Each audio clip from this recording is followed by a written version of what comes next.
अस्सलामुअलैकुम नाजरीन, आज की इस वीडियो में हम बात करेंगे ड्रामा अर्तुगरुल गाजी के सीज़न 4 की एपिसोड नंबर 13 के बारे में। उम्मीद करता हूँ आप दोस्तों को आज का एपिसोड ज़रूर पसंद आएगा। तो चलिए शुरू करते हैं।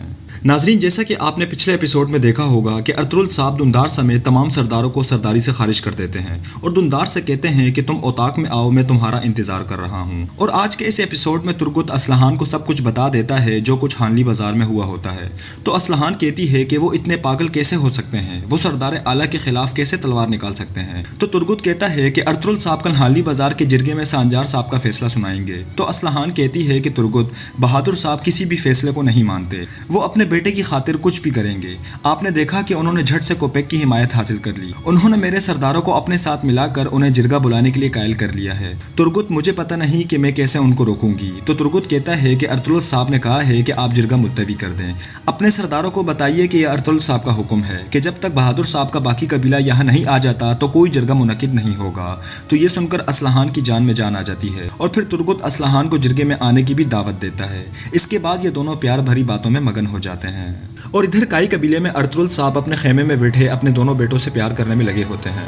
तो हलीमा कहती है कि आपकी गैर मौजूदगी में गुंदुज भी किसी बहादुर से कम नहीं था। काश आप देख सकते कि उसने कैसे आपके इंतकाम का अहद किया। ये एक शेर की तरह धाड़ा था, ये हमारे मकसद की हिफाजत कर रहा था।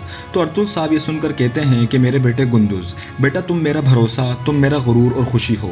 फिर हलीमा से कहते हैं कि जब इनके मासूम दिल अंगारों की तरह दहकते हैं तो क्या हमारा मकसद अधूरा रह सकता है। मेरे गुंदुज का दिल उस दुंदार और उन लापरवाह सरदारों से कहीं गुना ज्यादा बड़ा है। और फिर गुंदुज को भेजकर खुद एक दूसरे से जी भर के प्यार भरी बातें करते हैं। और इधर जंगल में बहादुर साहब कोपेक के पास पहुंच जाता है और कहता है कि उस अर्तुगरुल ने मेरी आंखों के सामने मेरे सिपाहियों को कत्ल कर दिया। अगर मुझे इजाजत होती तो मैं अपने पंजों में उसका गला दबा देता और उसकी लाश को कौवों को खिला देता। तो कोपेक कहता है कि चाहे हम पसंद करें या ना करें, अर्तुगरुल साहब सरदार आला हैं। अगर तुम सरदार आला के खिलाफ बगावत करोगे तो नताइज भुगतने के लिए तैयार रहो। अब जो होना था हो गया, अब जाओ और सबसे पहले अपने आप को कबीले का सरदार बनाओ ताकि हम मजबूत हो सकें। और इधर काई कबीले में अर्तुगरुल साहब गुस्से के आलम में झट से दुंदार की तलवार निकाल लेते हैं और कहते हैं कि जब मैं इस सरदारी की नशिस्त पर बैठा था तो मेरे दिमाग में सिर्फ एक मकसद था और वो ये कि अपने वतन को वसी करना, जहां मेरे बाबा सुलेमान शाह ने मुझे छोड़ा था। मैं अपने बाबा की नसीहत से महरूम हो गया, लेकिन मैं पीछे नहीं हटा और अपने कबीले को मायूस हालत में नहीं छोड़ा।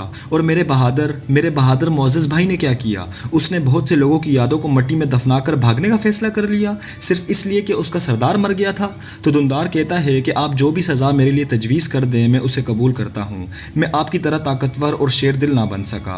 मुझे डर था कि काई कबीले के टुकड़े टुकड़े हो जाएंगे। मुझे डर था कि मैं इस निज़ाम को नहीं चला सकूंगा। तो हाइमा खातून कहती है कि बेटा अगर कोई जुर्म हुआ है तो हम सब मुजरिम हैं। तो अर्तुगरुल साहब कहते हैं कि अम्मी जान, आप इस मामले से दूर रहें। जो सरदार की नशिस्त पर बैठता है उसे ये जानना होता है कि उसको इसकी कीमत भी चुकानी पड़ती है। और फिर दुंदार को कहते हैं कि तुम हमारे मकसद के रखवाले थे। क्या कभी तुम दिल से हमारे रास्ते से मुखलिस हुए? क्या तुम्हें पता है कि गवर्नर आरिस कौन है? जिसने मुझे और मेरे सिपाहियों पर घात लगाकर हमला किया और मेरे सिपाहियों को मारा, वो गवर्नर आरिस है। और मैंने यहाँ जो भी कहा है वो राज रहना चाहिए। और मजीद ये कहते हैं कि दुंदार, मैं उनके साथ अपनी जंग जारी रखूंगा जिन्होंने मेरी राह में अपना दिल रखा है, लेकिन तुम्हारी इस जदोजहद में कोई जगह नहीं। ये मेरा फरमान है कि अपना सामान इकट्ठा करो और फौरन अपने भाइयों के कबीले जाओ। उन्हें बताओ कि तुम्हारा भाई अर्तुगरुल जिंदा है, ताकि वो अपने भाई के खो जाने के गम में ना हो। जब तक मैं ना कहूँ तुम कबीले वापस आने की हिम्मत भी ना करना। ये कहकर उसे भेज देते हैं और दुंदार भी ना चाहते हुए भी मरे हुए पाँव के साथ निकल आता है। और इधर कराजैसर किले में रात के वक्त आस्तीस के हाथों वही कमांडर चढ़ जाता है और वो फौरन आस्तीस को पहचान कर उस पर हमला कर देता है। फिर आस्तीस भी कमाल की महारत दिखाता है। इतने में ये कमांडर और मुहावजों को आवाज देता है। फिर दो सिपाही उनकी तरफ बढ़ते हैं, मगर आस्तीस तब तक उसे मार कर बेहोश कर देता है। और इधर काई कबीले में कुछ सरदारों को अर्तुगरुल साहब ने ओताक में बुलाया हुआ होता है और उनसे कहते हैं कि मेरी गैर मौजूदगी में आपने इस रास्ते की हिफाजत की, आप इस रास्ते से मुड़े नहीं। आपका बहुत बहुत शुक्रिया, अल्लाह आप लोगों को लंबी जिंदगी दे। मेरे सरदारों, मैं ये जानता हूँ कि मेरे लिए ये जाल किसने बिछाया था और वो है गवर्नर आरिस। ये सुनकर तमाम सरदार दंग रह जाते हैं और इंतकाम की आग में जलने लग जाते हैं। और फिर सिपाही कहते हैं कि भाई अभी चलते हैं और उसके किले की ईंट से ईंट बजा देते हैं। तो अर्तुगरुल साहब कहते हैं कि मैंने उसके लिए एक बड़ा जाल बिछाया है, जिसने मेरे लिए जाल बिछाया था मैं उसको उसके किले में घेर लूंगा। और इधर कराजैसर किले में सिपाही पहुंच जाते हैं अपने कमांडर के पास और उसे देखकर कहते हैं कि ये तो कमांडर रीगो है। कि इसी दौरान आस्तीज बाहर आ जाता है और उन दोनों का काम भी तमाम कर देता है और कमांडर को उठाकर अपने साथ ले चलता है। और इधर काई कबीले में अर्तुगरुल साहब कहते हैं कि अभी मैं आरिस की तरफ दोस्ती का हाथ मिलाऊंगा और उसे ये पता नहीं लगने दूंगा कि मुझे सब कुछ पता है। हमारा मकसद अल्लाह के इंसाफ से लिखा जाना है, चाहे वो एक छोटे से पत्थर पर ही क्यों ना हो। अब इस मुबारक जदोजहद को शुरू करना होगा। फरमान हमारे सुल्तान का और शहादत अल्लाह की तरफ से। और इधर चौदार कबीले में बहादुर अपने घर वालों के साथ खेमे में बैठा होता है कि इसी दौरान कारजा आकर कहता है कि असलहान खातून आपसे बाकी सरदारों के हमरा अपने खेमे में मिलना चाहती हैं। तो बहादुर उससे कहता है कि ठीक है, मैं आ रहा हूँ, और फिर कहता है कि देखता हूँ कि क्या होता है, और फिर खुद भी वहां से चला जाता है। इधर कराजैसर किले में आस्तीज ने उस कमांडर को घोड़ा गाड़ी में डाला हुआ होता है और उससे कहता है कि तुम हमारे लिए बहुत मुफीद होगे, तुमने हर चीज का एतराफ करना है, और ये कहकर किले से निकल जाता है। और इधर चौदार कबीले में बहादुर ओताक में पहुंच जाता है जहां पर तमाम कबीले के सरदार पहुंचे हुए होते हैं। तो असलहान कहती है कि बराए मेहरबानी तशरीफ रखिए, और फिर कहती है कि मैं अपने सरदारों के साथ एक अहम मामले पर मुशावरत कर रही हूँ, मैं चाहती थी कि आप भी इसका हिस्सा बने। तो बहादुर कहता है कि ये क्या है असलहान खातून, मेरे इल्म में लाए बगैर इस मुशावरत की क्या वजह है। तो असलहान कहती है कि बहादुर साहब, मुझे जिरगे के मुताल्लिक कुछ कहना था, मैंने सरदारी के लिए कबीले का जिरगा मुलतवी कर दिया है, वो भी अर्तुगरुल साहब के हुक्म पर। यह सुनकर तो बहादुर को आग लग जाती है और कहता है कि असलहान खातून, ऐसा करने का ना आपको कोई हक है और ना कोई ताकत। अर्तुगरुल की दुम पर सवार होकर तुमने चौदार कबीलों को बहुत बर्बाद कर दिया है, मजीद अब मैं ये नहीं होने दूंगा। कल सुबह सरदारी के लिए जिरगा मुनक्किद होगा। और फिर उठकर असलहान की तरफ आगे बढ़ता है तो सब सरदार उसके आगे आ जाते हैं। तो असलहान कहती है कि बहादुर साहब, क्या आप मेरे खिलाफ अब भी बगावत करेंगे? मैंने सुना है कि आज आपने और आपके बेटे ने अपने सिपाहियों के साथ मिलकर हमारे सरदार आला के खिलाफ बगावत की है और उनके खिलाफ तलवार निकाली है। आप में अभी भी मेरे सामने ये समझने की हिम्मत नहीं कि मैं अपना कबीला आपके हवाले नहीं करूंगी। खैर, अच्छी खासी चित्रोल कर देती है उसकी। और इधर चौदार कबीले में मारिया आरिस के पास पहुंच जाती है और उसके साथ अपनी प्यार भरी बातें करती हैं। तो आरिस उससे कहता है कि अर्तुगरुल अभी जिंदा है, मेरी जिंदगी से मेरा चैन खत्म हो गया है, जब तक मैं उसे मार नहीं देता तब तक मुझे सुकून नहीं आएगा। इसी दौरान एक सिपाही आकर कहता है कि जनाब, किले के सहन से 2 सिपाहियों की लाशें मिली हैं, हमें अभी तक कोई सुराग नहीं मिला। गवर्नर ये सुनकर तेश में आ जाता है और कहता है कि ये कैसे हुआ, किसने किया।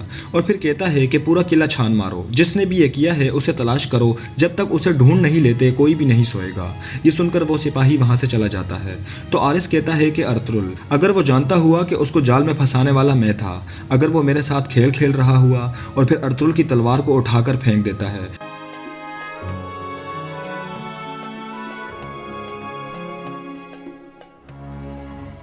और खुद भी गुस्से के आलम में वहां से चला जाता है। और इधर सराय में कोपैक कहता है कि अर्तुगरुल की अपने कबीले की वापसी के पेश नज़र हो सकता है कि सुल्तान मुझे जल्द ही कूनिया बुला ले। हम इन ज़मीनों को यूं नहीं छोड़ सकते। कल जो जिरगा उसने बुलाया है मैं ये नाकाम कर दूंगा। मैं कूनिया जाने से पहले उसका पत्ता काट दूंगा। नहीं छोड़ूंगा अर्तुगरुल, तुम्हें नहीं छोड़ूंगा, तुमने मुझे बहुत सताया है। और मजीद कहता है कि अगर मुझे इन ज़मीनों से जाना है तो जाने से पहले मुझे हर हाल में उसके पर काटने होंगे। और इधर काई कबीले में अर्तुगरुल साहब हलीमा की बालों पर कंघी कर रहे होते हैं। इसी दौरान अर्तुगरुल साहब साथ साथ अपनी कहानी भी सुना देते हैं कि इस तरह मैं ताजरों के हाथों में रहा और तवील वक्त के बाद मैं अपने कबीले वापस आया। हलीमा ये सारी बातें सुनकर अश्कबार हो जाती है कि आपने इतनी सारी मुसीबतें झेली। और फिर दोनों एक दूसरे से प्यार भरी बातें करते हैं। और फिर अगली ही सुबह अर्तुगरुल साहब अपने जानिसारों के साथ निकल जाते हैं हानली बाजार की तरफ। ये सब जा ही रहे होते हैं कि उनके सामने एक निकाब पोश आदमी आ जाता है। तो अर्तुगरुल साहब कहते हैं कि घेर लो इसे। सब सिपाही उसे घेर लेते हैं तो वो अपना निकाब अपने चेहरे से हटा लेता है और कहता है कि अस्सलामु अलैकुम अर्तुगरुल साहब। तो अर्तुगरुल साहब कहते हैं कि वालेकुम अस्सलाम आस्तीज। ये देखकर सब सिपाही हैरान रह जाते हैं कि ये कौन है। फिर वो कहता है कि अर्तुगरुल साहब, मेरे पास आपके लिए एक अहम खबर है। जिन्होंने रास्ते में हम पर हमला किया था मैंने उनमें से एक को पकड़ लिया है। कुछ अहम चीज़ें हैं वो आपको बताना चाह रहा है, मेरे साथ चलिए। और फिर सब के सब उनके पीछे निकल पड़ते हैं। तो नाज़रीन, यहाँ पर आज के इस एपिसोड का इख्तिताम हो जाता है। उम्मीद करता हूँ आप दोस्तों को आज का एपिसोड ज़रूर पसंद आया होगा। अपनी कीमती राय हमें कमेंट्स बॉक्स में ज़रूर दीजिएगा। आज के लिए इतना ही। अगली वीडियो तक के लिए अल्लाह हाफ़िज़।